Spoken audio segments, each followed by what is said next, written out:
Welcome to 49ers After Dark. We're your hosts, Grant, Cohn, and Jessie Naylor. Jessie was looking so damn fly, extra fly last week. I figured I had to keep it up. I had to take it up a notch. So here we are, shiny suit, Ray-Bans. Jessie, how you doing, man? I'm doing fantastic, Grant. I think it was. What was the movie where Adam Sandler goes back to school? You know what I'm talking Billy about? Madison. Billy Madison. Remember Billy Madison where the kid pees his pants and he's like trying to be cool with him?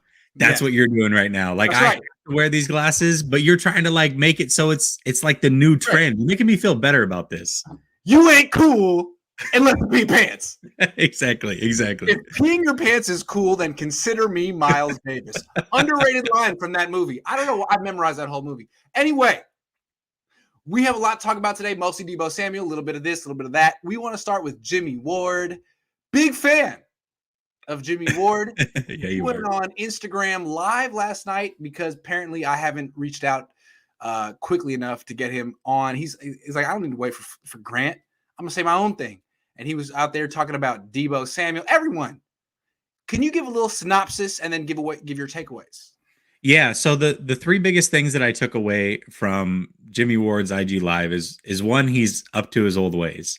He's calling out DK Metcalf, letting him know like he's a target this year. I'm gonna light you up, baby. He's gonna light him up. Exactly. So I love that Jimmie Ward is still Jimmie Ward. Also, earlier in the offseason, he had an IG Live talking about how he did shut down all the tight ends and that he can't wait to shut down Travis Kelce this year when they play each other. So you got to love the confidence and the swagger from Jimmie Ward. He already knows my favorite player on the team. Absolutely. So the other thing is that he talked about contracts. And this came up because Brandon Ayuk, basically told him to get his money. And fans were asking him about Deebo Samuel, to which he said he believes that Deebo will get paid. He'll be a lifetime 49er. Just like Warner, just like Kittle, he's going to have to wait. But when it came to his own contract, he talked about how Parag does his job very well. He's a penny pincher, and he's trying to save every dollar possible. And Brandon Ayuk nicknamed him GameStop because he just down. So with that being said, Brandon Ayuk is like, he's a sleeper, man. He's a he is. Yeah, he is. He's a total sleeper. He just comes out of left field. Yeah. So I had some takeaways from this, and I think a lot of people want to look at it and say, well, he said Deebo is going to be back, so we're good. And I don't look at it that way because, first of all, he's not Deebo's agent. He's not the 49ers, and he's not Deebo Samuel, right? Like, he may be optimistic that Deebo's going to be back, but saying for sure he will be back, he doesn't know those things, right? And while I do believe that Deebo probably is ultimately back, there is still some issues.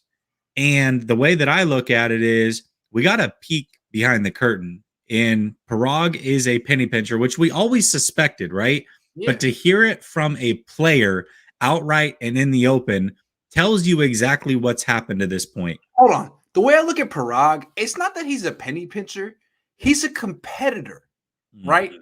And he's not trying to lose these negotiations. And his batting average is quite high. So with Jimmie Ward's telling, he's like, as someone who's a veteran of the Parag negotiations, probably been through 2 or 3. He's like, man, I mean, I'm rich, but Deebo, good luck.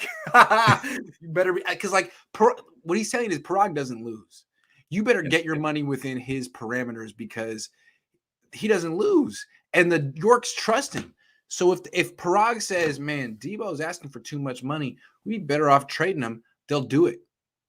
They'll freaking do it. So you better be, that was some like old man wisdom, courtesy of Jimmie. Yeah, it definitely was. But what's funny, Grant, is I also remember you giving that same wisdom when Deebo blocked you. Who blocked me? All right, take it from your own captain then.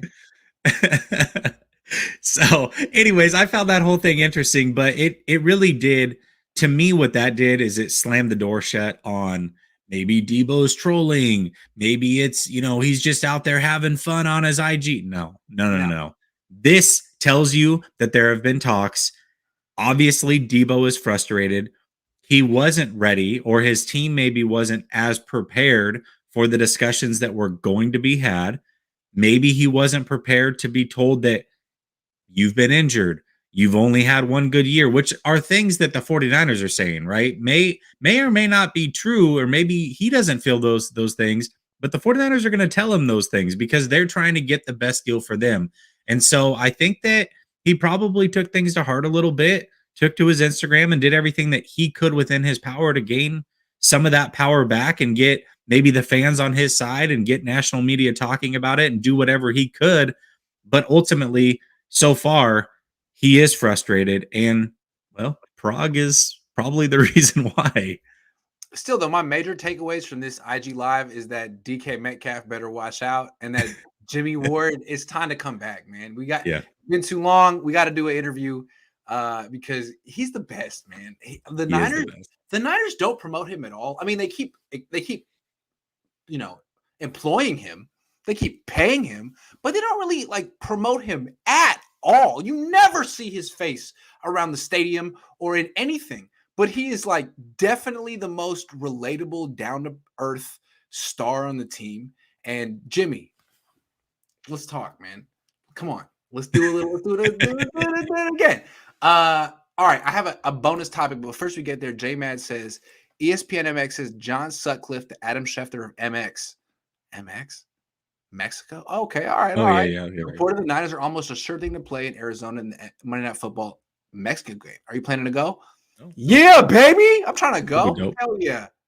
All right, let's move on. This is a new one. My main takeaway from the 49ers local pro day. This was today. The Niners had their local pro day for a bunch of people, pursuing the dream, probably won't get drafted. But this was interesting, all right? So Brandon Ayuk and Javon Kinlaw were there watching. And they were the only two really players from the team there. I was interested. Like, why you two?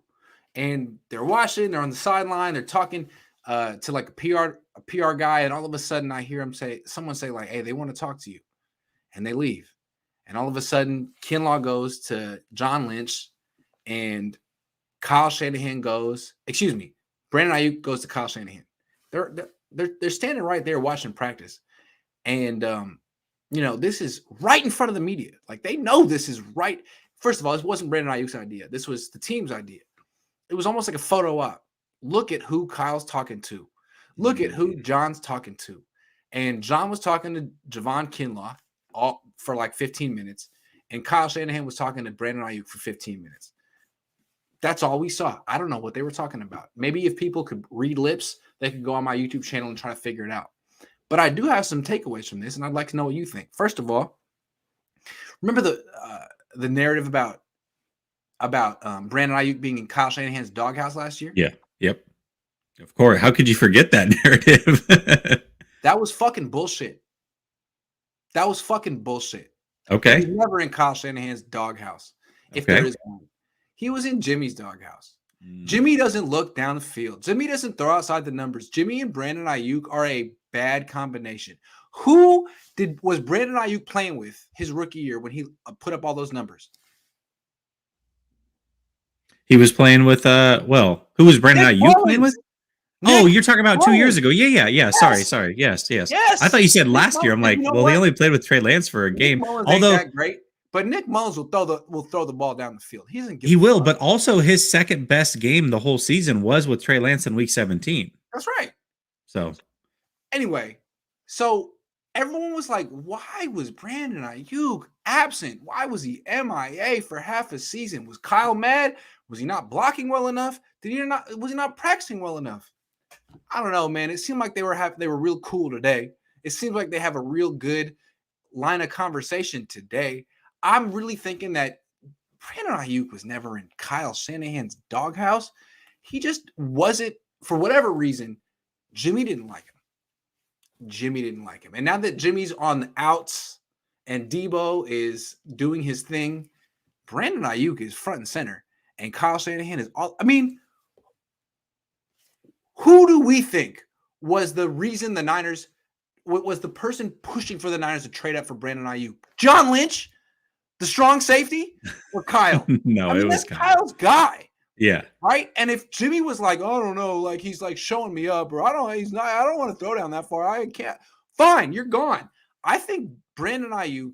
I mean, my main takeaway from the local pro day is that there is no issue between Brandon Ayuk and Kyle Shanahan. None. Yeah, I'll take it a little bit different direction. I think I would agree. I don't think that there's an issue between those two. But I certainly think that Kyle was showing him some tough love. And I think that the evidence there is Brandon Ayuk talking about those conversations during, I believe it was the bye week, if I remember correctly, right? Where they were able to kind of iron things out. And I think that that's just the way that Shanahan is. I mean, I do agree. Ayuk was his guy. There's a reason that he was drafted and they traded up for him. He likes Brandon Ayuk a Hell lot. yeah.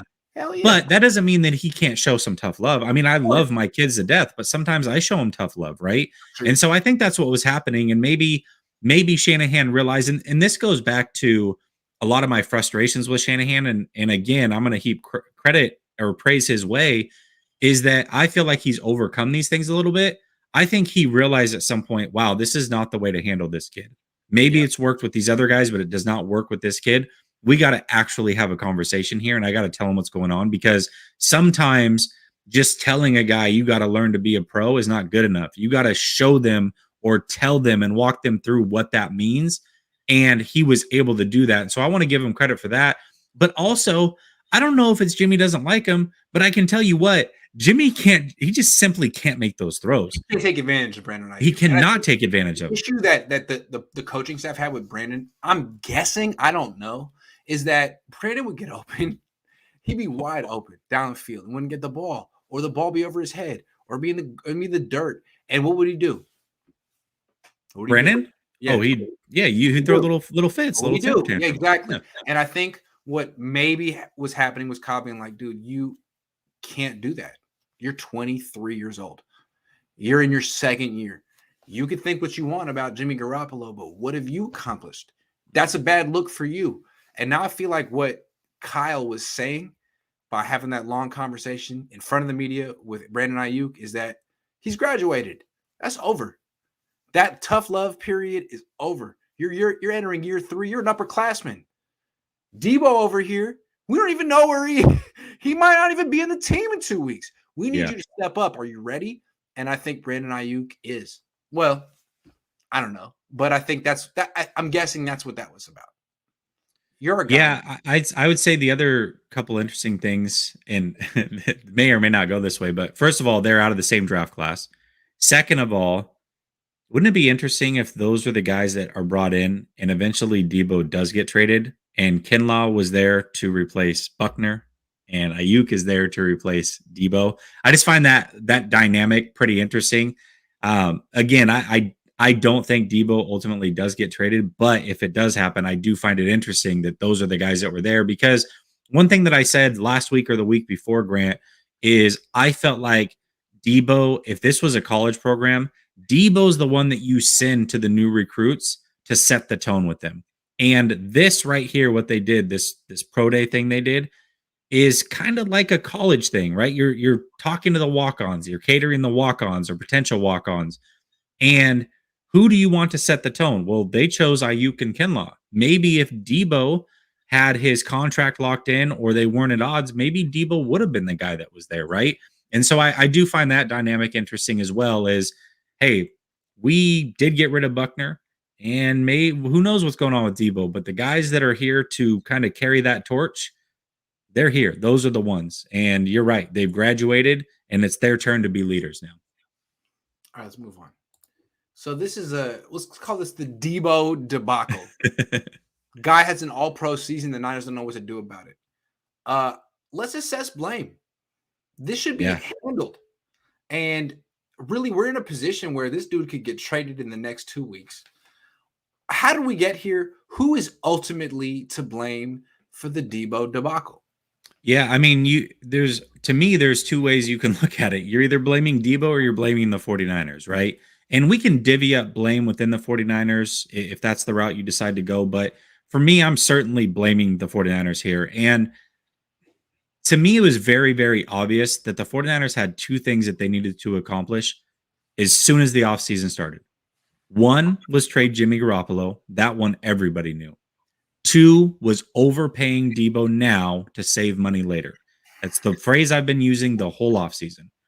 And what does that mean? That means giving him more guaranteed money than probably what he's quote unquote worth to you at this moment. But you are setting the market, you're setting the tone. So when all those other guys get paid, they come over the top.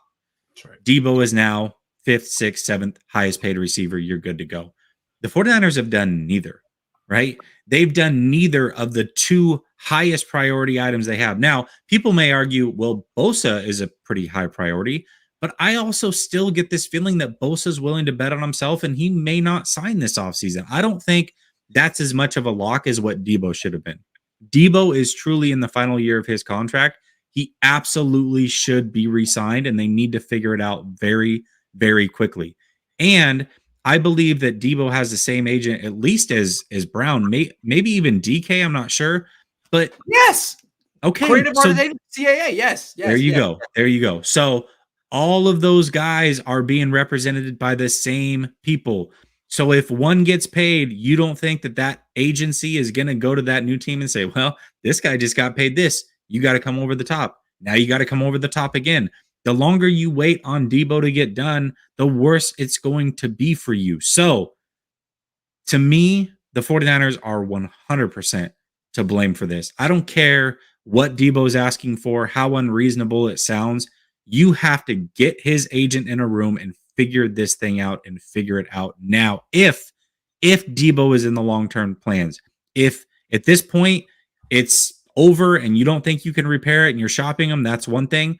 But if he truly is as important as you made him out to be this last offseason, you have to figure it out and figure it out now. It is on you, the organization, not the player, to get this done, in my opinion. I don't see how you blame an all-pro wide receiver for trying to get paid like an all-pro wide receiver. Like, why would he not? Like, why would he be like, I was an all-pro last season, but I'm not that good. I'm not that good. Like, let me just tell you right now, I'm more of a running back than a wide receiver, and my hands aren't that good, and my catch radius is like, are you kidding me? Like, how many wins would the Niners have had last season without Deebo? Dude, they wouldn't have made the playoffs. That's a 6? fact. So if this dude is worth 4 wins a season, he's worth a quarterback. Like, that's crazy value. So to me, it's not Deebo's fault that he's trying to. It's like, hey, if this is the going rate for a wide receiver, I'm a great wide receiver. Tell me who's better. Who would you rather have? Brandon Ayuk, for real? You sure? I don't think it's Deebo's fault. To me, I think it's Parag Marate's fault. He's the one that sets the prices for everyone. He's so stingy. He's so rigid. He sets a price, and that's that. Dude, well, the Raiders cashed out Devontae Adams. The Dolphins cashed out Tyreek Hill. The Bills cashed out Stephon Diggs. The Jaguars cashed out Christian Kirk. Are you going to react? Or are you going to pretend like that 4 things didn't happen? Because if you do, you're going to end up trading Deebo and trying to convince people that you were right. When this regime hasn't drafted a Pro Bowl wide receiver, there was a 23-year drought between Terrell Owens and Deebo Samuel, and you're going to act like you could do it again? Oh, man, I think you're tripping. I think it's Parag's fault. Well, there you go. You're being very specific. And I think, at least for now, yes. But at the same time, John Lynch and Shanahan have power here, right? Remember when Trent Williams wasn't going to get signed and he was going to go to Kansas City, and then at the 11th hour, he calls Shanahan. Shanahan goes to Prague and it's like, get it done. And it happens. Shanahan has the power to get this done. I believe that. Him and or Lynch, they can get this done, right? Whatever that gap is, they can help to close it. And they've chosen to this point not to do that. Now, I do understand that traditionally the 49ers will wait, at least when it comes to guys that are already under contract. I totally understand that. But that doesn't have to be the rule. Just because that's the way you've always done it, it doesn't mean that's the way it has to be. You don't have to wait. What is the rule that says you have to wait until June, July, or August? What is that rule? It's fill me in, right? Like they're trying not to change their precedent. This is how we extend people. We don't want the next person to use Deebo against us, but like sticking to your game plan is making Deebo's price go up, because every 3 weeks another wide receiver gets paid $70 million. That's not as good as Deebo. That's the problem.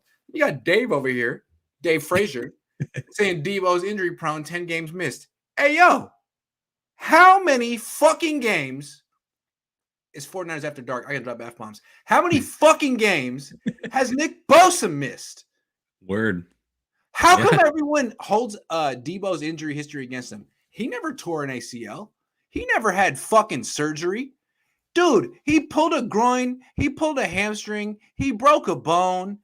Like, sue him. Like, all of his injury issues are a problem, but Bosa tearing an ACL or a groin every 2 years is no fucking problem. Like, what the fuck is that about? Well, and to be fair, too, again, those are things that the 49ers are going to say in negotiation. Like, just looking at it from the 49ers side, I'm positive that they're talking about that. Deebo, you've missed 21% of the games that you should have played in the NFL. Like, can we really rely on you? But at the same time, what about Bosa, who you have no fucking questions about, man? Like, they're going to do the same thing to Bosa, Grant. That's the way they roll. But to me, that's where the mistake is made, right? And so for Deebo, okay, let's look at some of these other contracts and how you can actually structure it, okay? If you come in and you give, let's say, 70 million guaranteed or whatever that looks like, a really high number, 75 million, you can do it much like Diggs' contract was structured, which is, okay, we're going to give you 50 million immediately, like upfront 50 million over the course of these, right, over the course of the first 2 years. First 2 years. And then if we decide to opt in after 2 years, you're going to get the other 25, 75 million guaranteed. If not, we have an out, but you still got your 50 million. Then you're fine. You're structuring it in a way that protects you and him, right? Just get creative with it. Like, why are people so juiced about Parag Marathe saving the $4.6 billion Yorks some money? Like, they can afford to pay Deebo what he's worth. If they're not going to give Deebo eventually the Niners are going to have to give out some real guaranteed money to wide receivers and quarterbacks because that's what the market dictates. If it's not Deebo, it's going to be someone else. Why not Deebo? What are you going to get with the times? Like, the most guaranteed money the Niners have ever given out is 48.7 for Jimmie. Yo, Deshaun just got 230. The market is changing. Parag, are you sucking like 2008? Or are you going to get with the program? What's the deal? Well, and they always backload these deals, right? Eventually, you can only backload for so long. Fuck out of Deebo Samuel's deal. And how can you do that, Grant? You get rid of Jimmy Garoppolo. Yes, there it is, right there. That's how you do that. The solution. Matthew says Deebo is overplaying his hand. If he remains stubborn and cryptic, not only will he lose the negotiation, he will lose the fan base. Then he'll be gone. I kind of agree with him because even though I'm on Deebo's side, like it seems like 50% of the fan base isn't. And so maybe Deebo, like you try to copy the Kyler Murray playbook.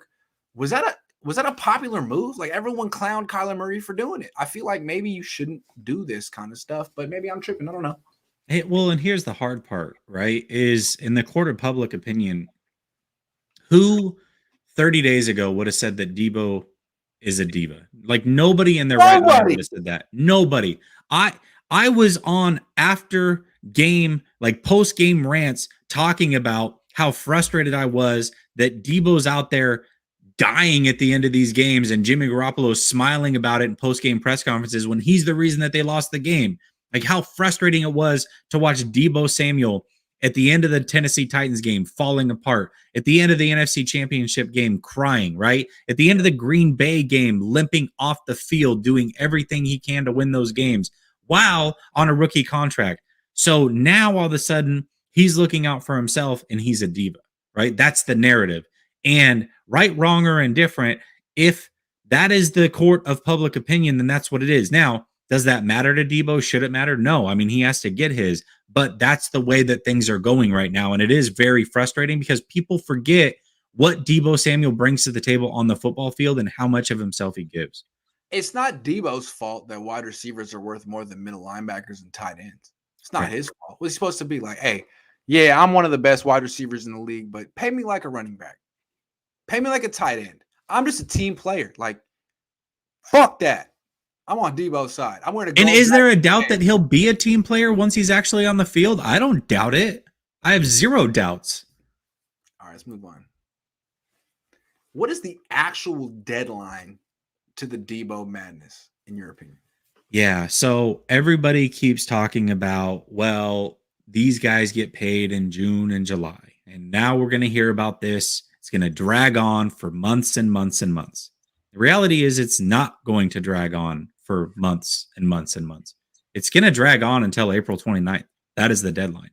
Because if April 29th comes and goes, which is round 2 and round 3 of the draft, and no trade has happened, guess what's going to happen? Deebo's going to be taken care of. And he's going to play for the 49ers, and they will figure it out, right?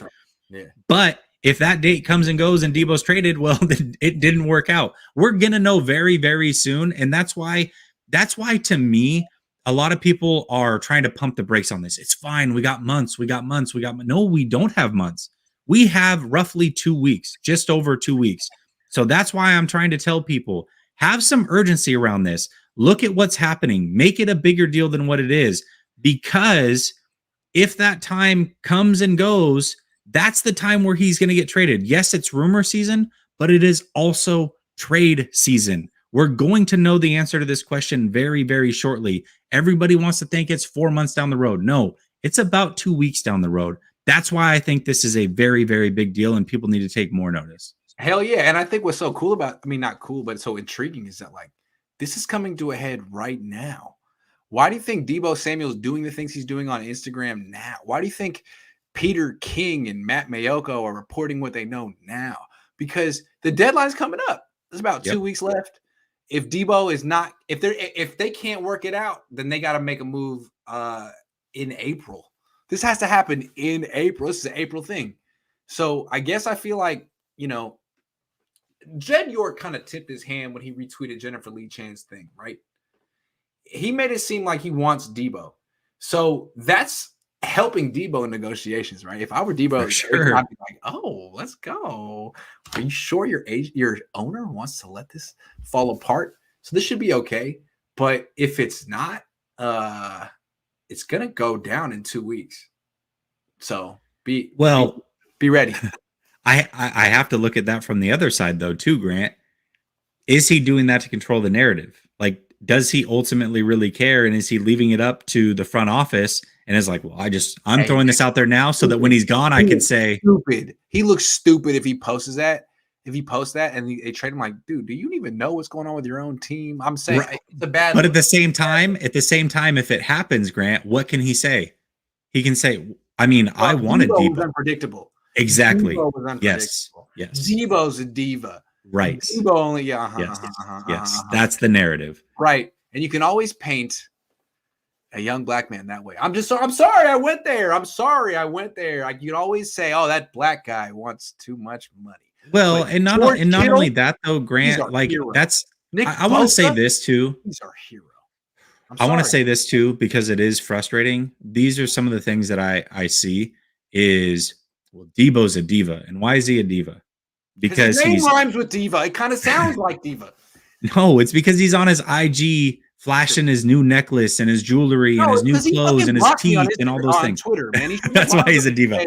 But that's what you hear. That's what you hear. And it's like, bro, come on. If this was Bosa going through this right now, you would not be saying these things. Like, let's be real about the situation. Like borderline racist shit on social media, and everyone's like, "Well, he sacks the quarterback." Borderline racist. Borderline racist. Jamal says Grant letting F-bombs go tonight. Bro is fed up. What's up, Jesse? Great job, you guys. Thank you, Jamal. Love you, man. Nick says we just need more contracts to protect us against injuries. We don't need another D Ford. I don't think. I mean, Deebo is not necessarily D4 just because the first 3 letters of their name are the same. I'm just saying the nature of the injuries are different. But that's why I want to say you can meet in the middle. You do that 2-year deal, right? If you do the 2-year $50 million and then an opt-in after 2 years that the team can choose for the additional 25, that's where you can be fair and both sides can win, in my opinion. Niner Davo says F-bomb for the one time for show. RWJ all day says maybe they'll trade Deebo and Jimmie in a package and get 2 firsts and a second. Yeah, man. Please don't trade Deebo. Please don't trade Deebo. It's a big mistake. You haven't had a player like this since Terrell Owens when I was in middle school. Raymond Martinez Jr. says, I'm digging the shades. Pay Deebo for the playmaker he is. Fans need to quit bullshitting. Yeah, it's like Sugar Free said, why are you bullshitting? Bringing up injuries as a reason to not pay him. Yeah, what about Nick? That's how you know it's invalid. Like, you only use that against Deebo, but not Nick Bosa. Like, come on. Well, we talked about Trent Williams last year, by the way, too, who has not been picture perfect health. This is a guy, and tumor aside, right? Like that's a whole different deal. Yeah, there you go. Different. That's right.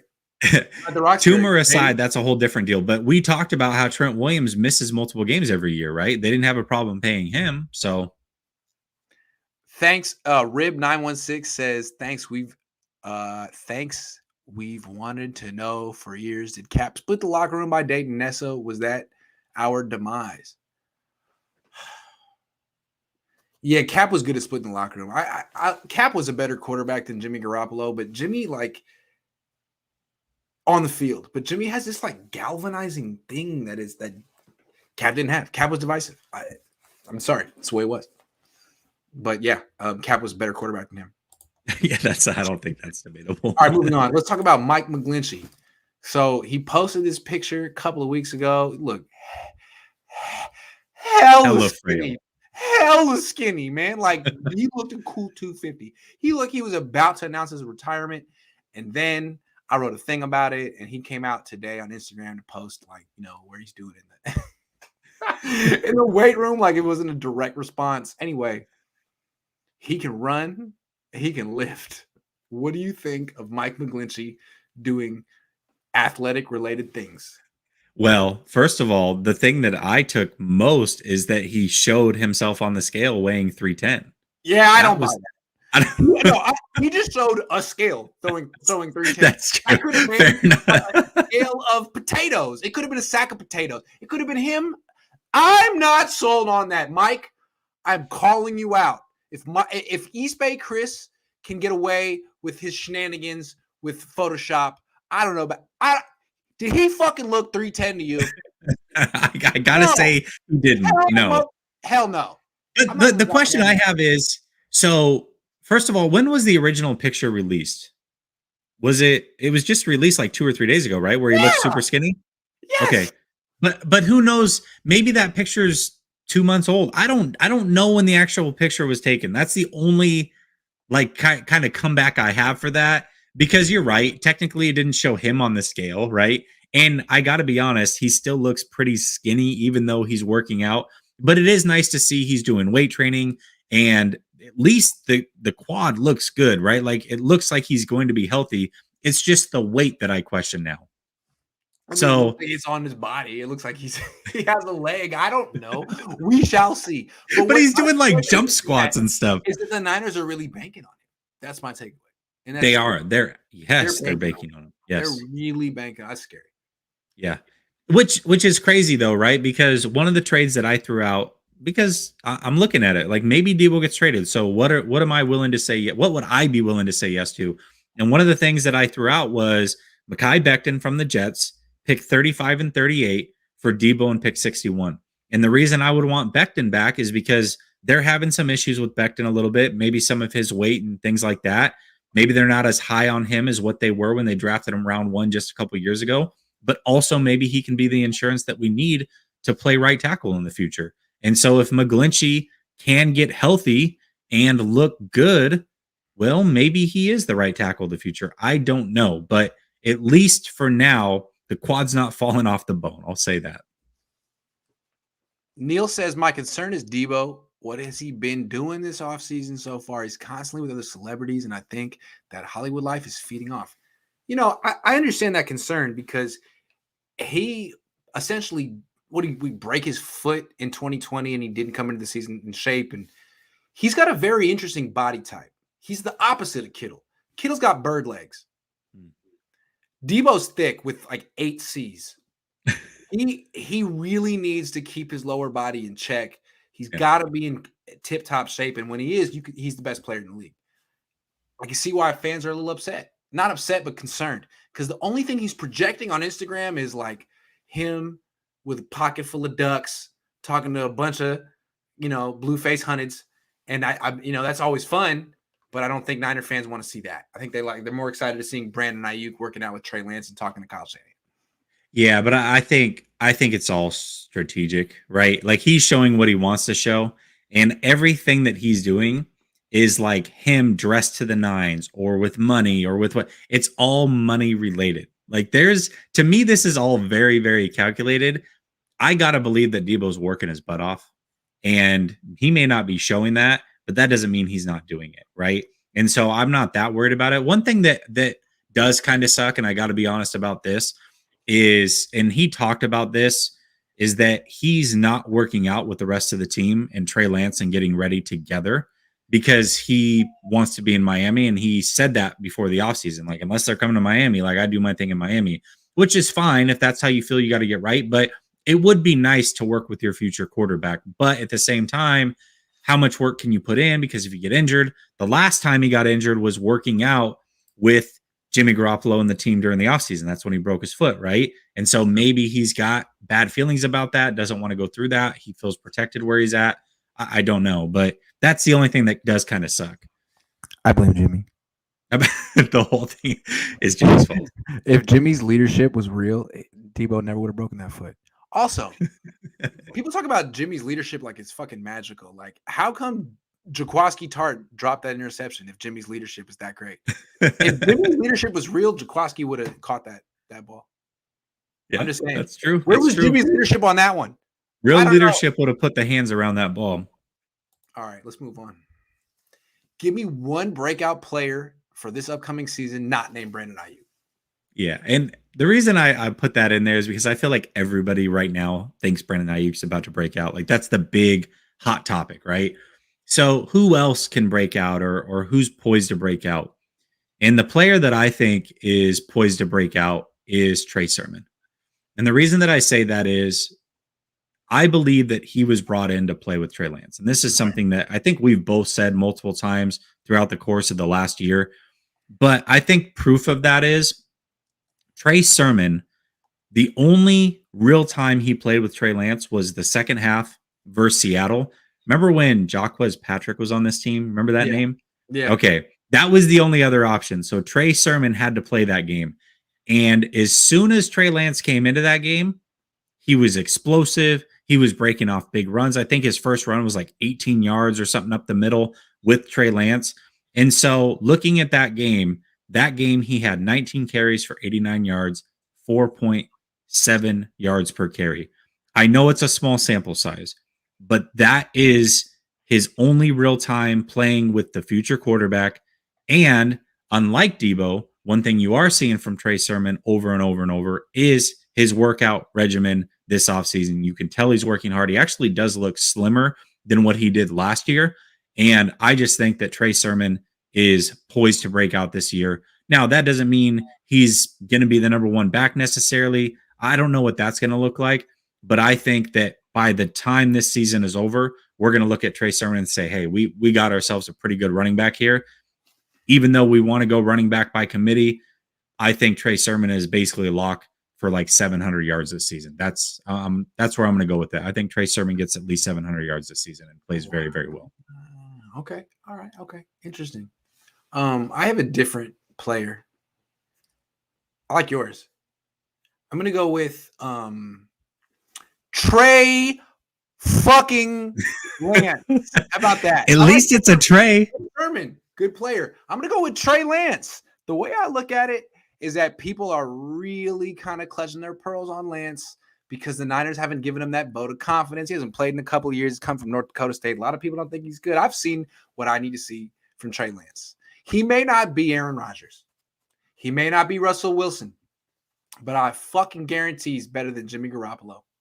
And what's going to happen to this offense is it may not be better on third down. It may or may not be. Who gives a fuck about third down? What I care about is the explosiveness, the big plays. May not need third downs. Nah. What's going to happen to this offense is big plays. And it's not just going to be one a game. It's going to be 2, 3 a game. It's going to be the most explosive offense in the league. Now, if this offensive line is trash and Trey Lance gets hurt, the whole thing will fall apart. And that's why I'm a little concerned. But the Bengals just went to the Super Bowl, giving up the most sacks in the league. And the Niners have someone just like Jamar Chase, at least in the screen game. So I think Trey Lance is going to make this offense super explosive. People are kind of underselling how good he's going to be. And the impact he's going to have, the effect he's going to have on this offense is going to be similar to what Matthew Stafford had on the Rams. I love that. And I think that there's no way this offensive line, even if it's not that great, is worse than that offensive line that Cincinnati had last year. There's no way. Not with Trent Williams and Mac. I can't see this line being that bad. They're for sure better and way better at one spot and certainly better in the middle. So at the very least, they will be better than that offensive line. That offensive line was really, really bad. I mean, look, it's bad having a bad offensive line. Burrow got his knee blown out 2 years ago. Last year, he led the league in sacks. And you can't keep doing that. Look at what happened to Andrew Luck. And to the Bengals' credit, they really did add some pieces to their offensive line this year. That being said, they were right to take Jamar Chase over Penei Sewell. Playmakers are more important than blockers. Offense is more important than defense. Well, I'll also say this. They drop back and pass a hell of a lot more than the 49ers will. The 49ers aren't going to drop back and throw it 40 times really in any game unless something's gone horribly wrong. So they are going to be in that 22 to 27 range every single game to where the Bengals will get up into that mid 30s, low 40s range. And so when you drop back that much, you're more susceptible to get sacked. You just are. For sure. Sacramento Mike says we have question marks at starting right tackle, left guard, defensive tackle, defensive end, safety, nickel, and corner. I think he meant nickel corner. That's a shitload, but we got 9 draft picks and Jim. I think we trade Jim at the draft for more picks and fill those positions. I don't think Jimmy's getting traded. I don't. Carolina's bidding against themselves. There's no market for Jimmie Garoppolo. Let me just tell you that. It's not going to happen. But yeah, they do have hella needs, and they do have hella starting positions they need to fill. And I don't think they can do it all in the draft. All right, let's play the Would You Rather game, football style. All right. Would you rather keep both Deebo and Jimmie or trade both Deebo and Jimmie? I love this question. It's a great question. I would rather keep them both. I'm so against trading Deebo Samuel. And if you got to keep Jimmie Garoppolo one more year as a backup so you can get that 3rd round comp pick, so be it. I am not trading Deebo Samuel. He's too good. I wouldn't do it. I would keep them both. I'm with you. There's no way I want to get rid of Deebo. And if it means keeping Jimmie for whatever reason in this scenario, then I'm keeping Jimmie. I'm not happy about it, but it's got to be done to keep Deebo on this roster. To me, there are the 3 best wide receivers in the league. Cooper Kupp, Jamar Chase, Deebo Samuel. Why would you not want to have one of those guys? Those 3 guys were in the conference championship last year. All 3 of them. That's how valuable they were. You can't tell me the Niners are in the conference championship because of Jimmie. I don't know. Tyreek Hill was there also. Talk about explosive. Most explosive wide receivers made the. Is that a coincidence, or are those guys that valuable? I think they're that valuable. Yeah, you might be onto something there. Okay, so would you rather bring back Jaquiski Tart or draft a safety within the first 2 picks of this draft? I'd rather draft a safety. I like Jaquiski Tart. He's a hell of a player. But he's like the big version of Jimmy Ward. To me, Jimmy Ward and Jaquiski Tart, even though they've known each other since high school, they do not complement each other. They duplicate each other. They're the same safety, just one's a little bit bigger. Jimmy Ward is, you don't need, it's not bad having 2 versatile safeties who can do everything, but it's nice to have one versatile safety who can do everything and a ball hawk, someone who forces turnovers. Like Jimmy Ward is very, very valuable, but he doesn't generate turnovers. It'd be nice if his running back did. So you know what, Tart? And Talanoa is not the replacement. I would like to bring not a strong safety, a free safety, not a tackler. The Niners have so many good tacklers in the secondary. How about a ball hawk? I agree with you. I agree with you. And I think that there are some ball hawks in this draft. And furthermore, I think the draft is going to fall in their favor to where some of the positions of need are going to be the deepest in that section of the draft that they're picking, that they may not even have to trade up to go get somebody. I think that somebody's going to fall in their lap and they could easily get a safety with one of those first 2 picks that can start right away. And that has to be a difference though, Grant, compared to last year. The guys they pick early this year have to contribute this year. They cannot contribute next year. They have to contribute this year. Mandatory. Yeah. I'm with you on that. Like Yep. last year, they got nothing from their draft class. You can't do that 2 years in a row. Yeah. Yeah. You cannot. You I cannot. love this game. All right. It's a middle Trade. school game, but we're updating it. I love it. I love it. Would you rather trade George Kittle or fire Parag? These are two of your favorite things. I want to see where your head's at here. Man, that's a great question.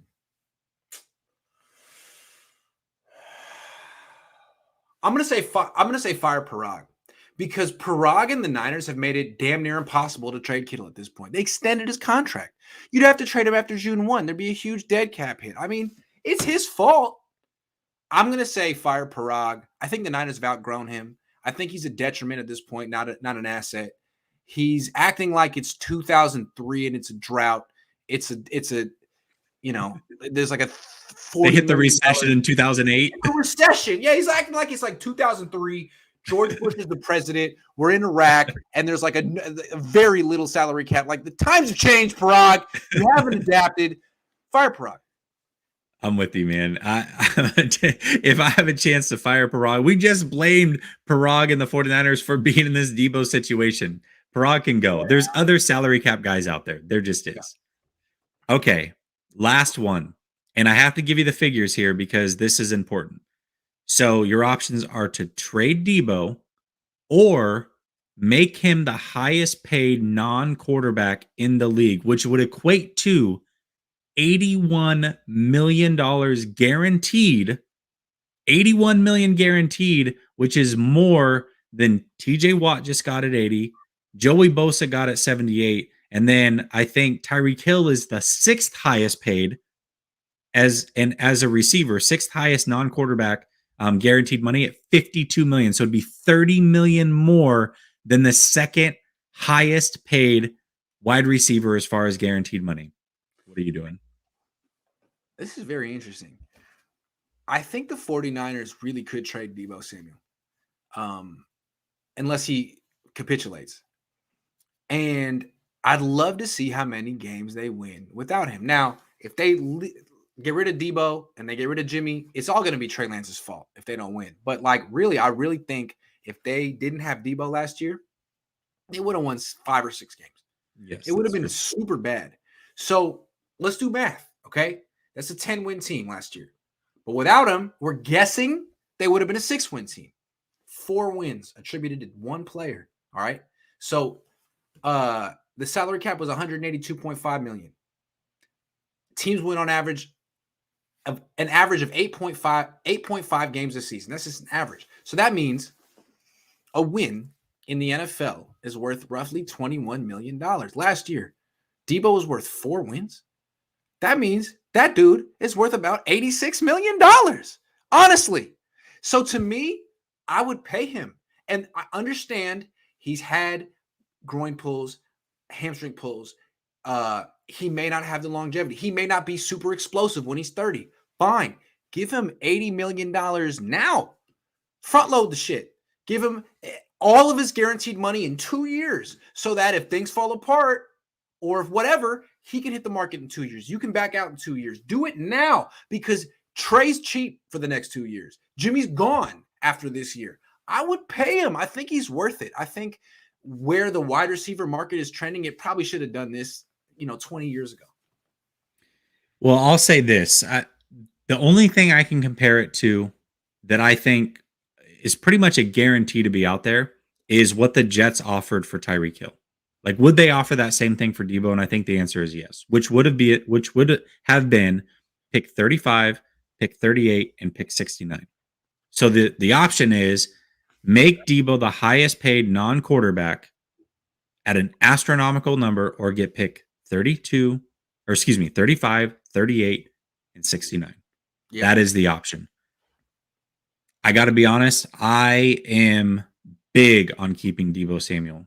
But if that's the number, I'm trading Deebo Samuel for pick 35, 38, and 69.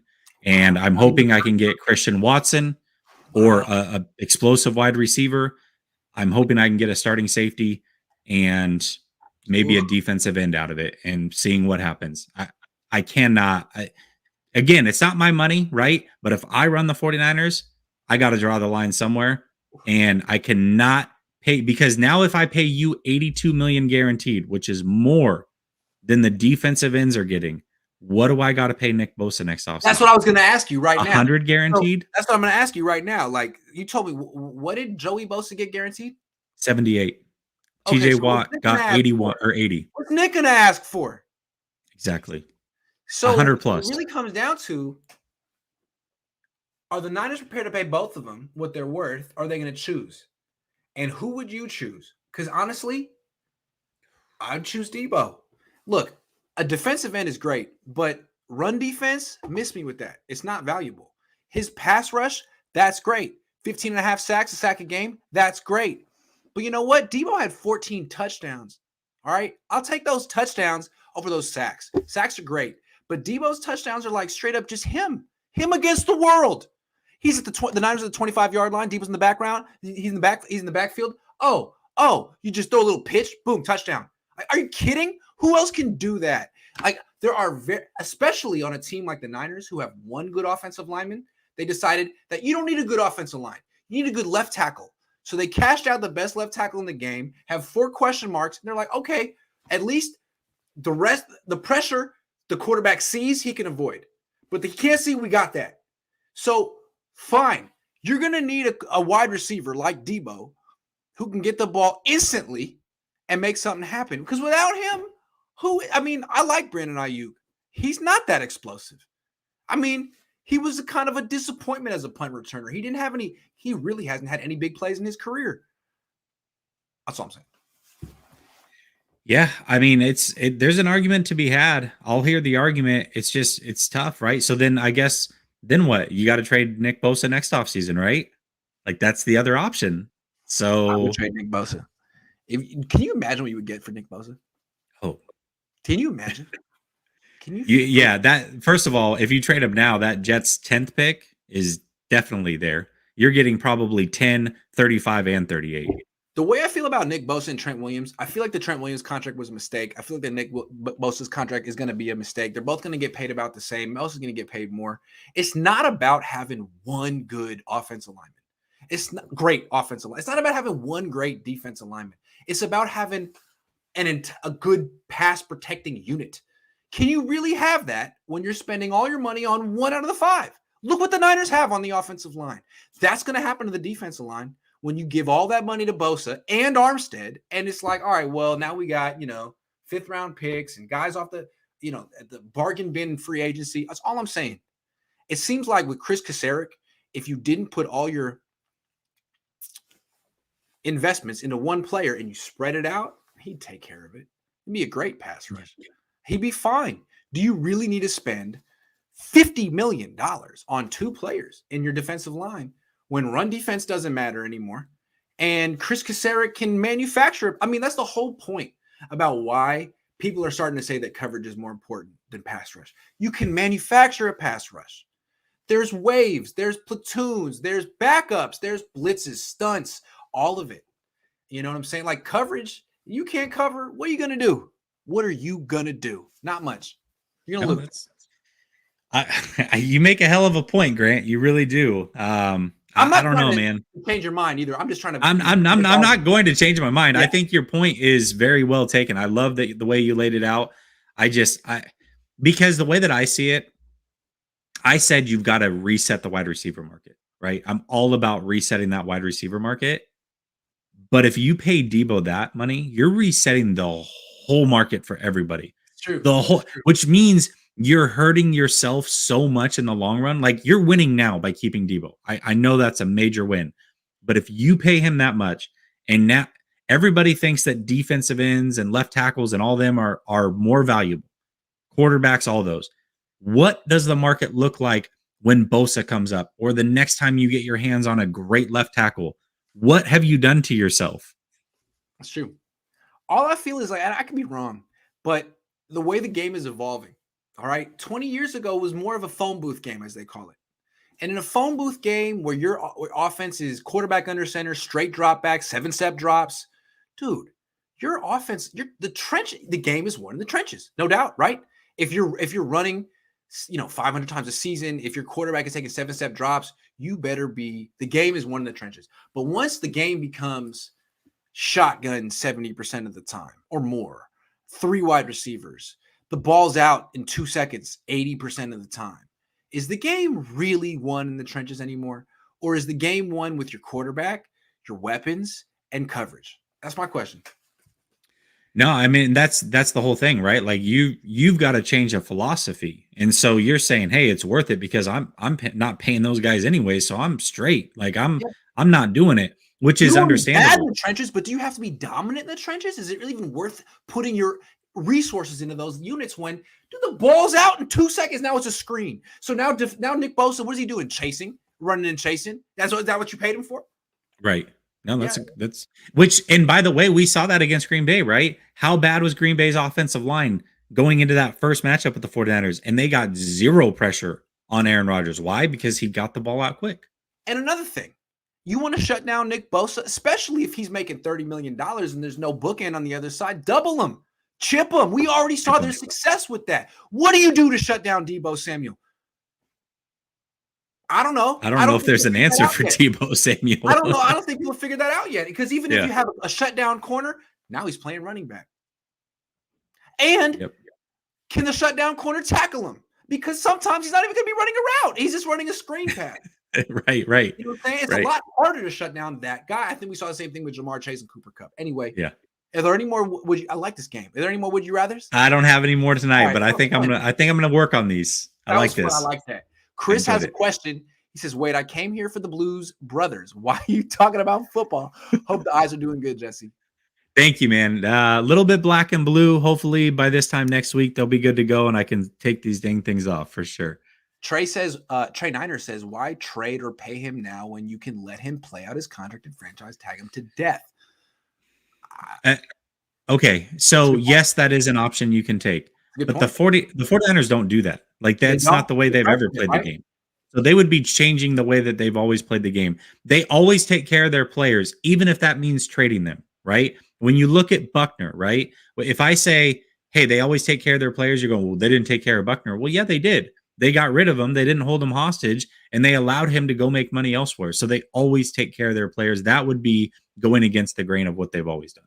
Sacramento Mike says, let's bet a bottle of San Matias tequila that we trade or release Jimmie and that we draft a lot of those positions. Our team, like the mob, we draft our own players. Don't let too many players like, hey, man, I already made some bets. I don't want to lose too many. So no, Sacramento Mike, but I appreciate you putting yourself on the record. I think they do release Jimmie. I just don't think that they release Jimmie before the draft or during the draft. I think they wait until that $25 million is fully there and he can pass the physical. That's my prediction. Brian Yu says, is it only funny to me that we have a Jesus only hat on Cohn After Dark?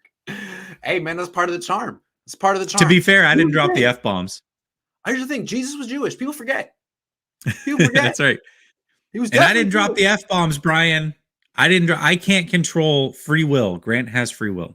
That's true. And we don't know that if Jesus were alive today, that he wouldn't be dropping F-bombs and wearing shades and gold jackets. You don't know. We don't know. And here's the thing. I think it's safe to say Jesus isn't dropping F-bombs. Here's the thing about Jesus. And because I didn't know. I'm Jewish and I went to Catholic school. I was surprised to learn that the 4 books of what were they called? The Matthew, Mark, Luke, and John. Mm-hmm. None of them met Jesus. None of them met Jesus. So there's some interpretation there. I'm just saying he's a little bit of a legend. It's possible he wore gold jacket. There'd be some F-bombs in there. Don't know. Got it. Don't know. Because if he was Jewish, he probably had a little bit of, he was probably, a little stylish. I'm just saying. All right. Thank you very much, everyone. He definitely had gold chains. Thanks for watching, everyone. Maybe we won't be wearing shades next week. Maybe we will. We make the rules as we go along. Let me say this though. I will definitely be wearing shades tonight. In 7 minutes, 12 minutes, I lied. 12 minutes. Come over to Last Second Sports. Everything we just talked about. It is the after party to After Dark. Call in style. You can call in, sound off, give your opinions. Appreciate y'all. Thanks for watching. See you tomorrow.